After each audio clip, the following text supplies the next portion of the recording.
देखिए वहाँ के जो स्थानीय स्थानीय लोग हैं वो मैं विवेक को अब लूंगी, उसके बाद फिर आपके पास आऊंगी। पहले विवेक देशपांडे से टिप्पणी चाहती हूँ कि विवेक, जो पूरा मामला है, जो भी आपने सुना पंकज जैन से और आनंद जी से, दोनों झारखंड से ही हैं और दोनों वहाँ की जो यथास्थिति है वो बता रहे हैं कि भाई मामला क्या है।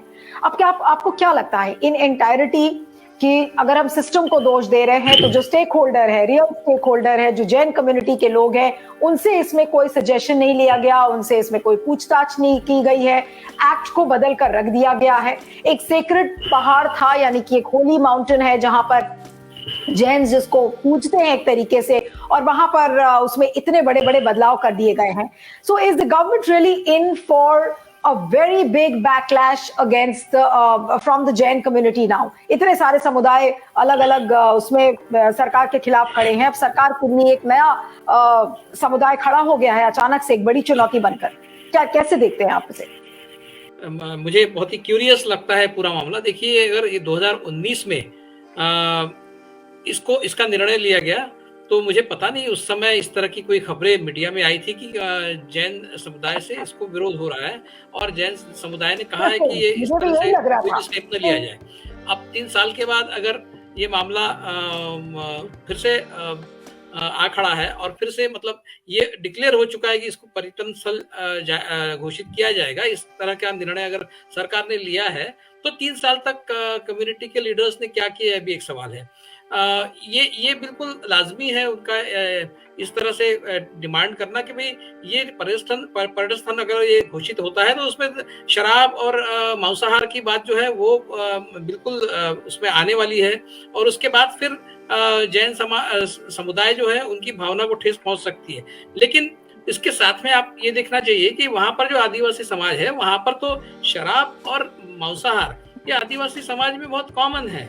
तो अभी भी अगर वहां पर वो आदिवासी समाज वो करता है तो क्या आप उनको रोकेंगे वो करने से? तो इस बात में कोई शक नहीं कि जैन समुदाय की जो भावना है उसका आदर करना चाहिए। बौद्ध गया में जहां पर भगवान बुद्ध को एनलाइटमेंट हुआ वहां पर पर्यटन स्थल है, वहां पर लोग दुनिया भर से लोग जाते हैं, लेकिन जैन समुदाय की मान्यता कुछ अलग है।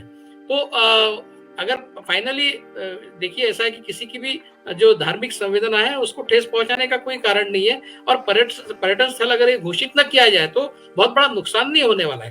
तो मुझे लगता है कि इस बात से सरकार ने परहेज करना चाहिए और इस मामले को और पेचीदा बनाने से रोकना चाहिए। दूसरी बात यह है कि गुजरात में जो प्रकरण है वो अलग है। गुजरात में उस जैन जो धर्मस्थल है वहां पर कुछ चोरी वोरी का मामला हुआ था, कुछ वहां पर इलीगल एक्टिविटी कोई कुछ हुई थी, उसके चलते वहां जैन समुदाय ने ये डिमांड किया कि इसको सिक्योर किया जाए। उसके बाद वहां सामने में एक कोई हिंदू मंदिर है जिस मंदिर पर सीसीटीवी लगाए गए और वहां से फिर हिंदू समुदाय से विरोध चालू हुआ कि हमारे मंदिर पर सीसीटीवी नहीं लगना चाहिए। हालांकि वो सारी प्रॉपर्टी है वो सरकार मैनेज करती है, उसके बावजूद वो सीसीटीवी निकाल कर फेंक दिए गए। तो उसमें फिर दो समाज मतलब आमने सामने तो नहीं है, लेकिन जैन समुदाय का जो धर्मस्थल है उसकी सिक्योरिटी के लिए अगर सीसीटीवी लगाते हैं तो हिंदू समाज को मान्य नहीं है। तो ये इस तरह के बहुत ही पेचीदे मामले जब सामने आते हैं तो सरकार को बहुत संवेदनशीलता से काम लेना चाहिए।